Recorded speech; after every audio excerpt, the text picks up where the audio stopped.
Imaginez un couple qui décide de faire un don à l'église, mais qui garde secrètement une partie de l'argent. Personne n'aurait dû le savoir. Personne. Sauf Dieu. Le résultat?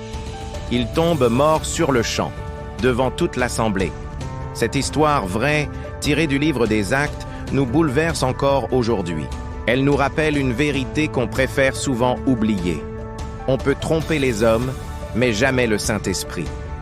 Avant d'aller plus loin, je vous invite à vous abonner à notre chaîne Miracles cachés de la Bible. Chaque semaine, nous partageons des récits bibliques extraordinaires qui transforment des vies. Activez la cloche pour ne rien manquer. Transportons-nous au 1er siècle, à Jérusalem. L'Église vient de naître après la Pentecôte. Le Saint-Esprit agit avec puissance, les miracles se multiplient, et des milliers de personnes rejoignent la communauté des disciples. L'amour et le partage règnent. Les croyants vendent leurs biens pour que personne ne manque de rien. Ce ne sont pas des petits dons, mais des sacrifices considérables. C'est dans ce contexte qu'apparaît un couple, Ananias et Saphira. Ils observent les autres donner généreusement. Peut-être ressentent-ils une pression sociale, peut-être veulent-ils briller aux yeux de tous. Ils décident alors de vendre un terrain. Mais au moment de donner l'argent, ils en gardent une partie, tout en prétendant offrir la totalité. En apparence, leur geste est noble, mais dans leur cœur, c'est un mensonge. Ananias arrive le premier, l'argent à la main. Il s'avance, confiant. Mais Pierre, rempli du Saint-Esprit, discerne la vérité. Il le regarde droit dans les yeux. « Ananias, pourquoi as-tu laissé Satan remplir ton cœur? Tu n'as pas menti aux hommes, mais à Dieu. » Ces mots frappent comme la foudre. Et soudain, Ananias s'effondre, sans vie. Un silence glacial envahit l'assemblée. 3 heures plus tard, ignorant tout, Saphira entre. Pierre lui demande simplement « Est-ce bien le prix de votre terrain ?»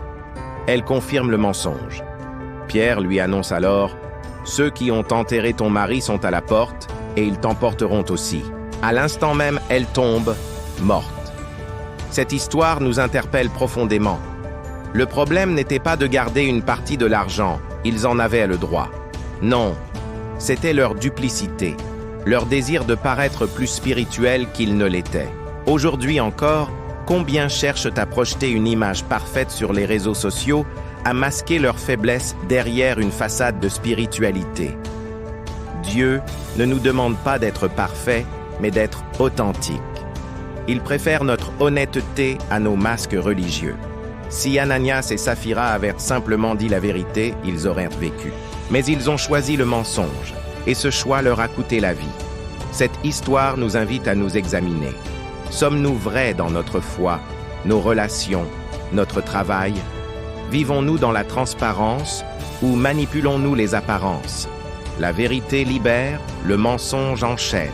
Si ce message vous a touché, rejoignez notre communauté en vous abonnant à Miracles cachés de la Bible. Ensemble, découvrons la puissance transformatrice de la parole de Dieu. N'oubliez pas d'activer la cloche pour ne manquer aucune de nos prochaines vidéos. À bientôt pour de nouvelles révélations bibliques.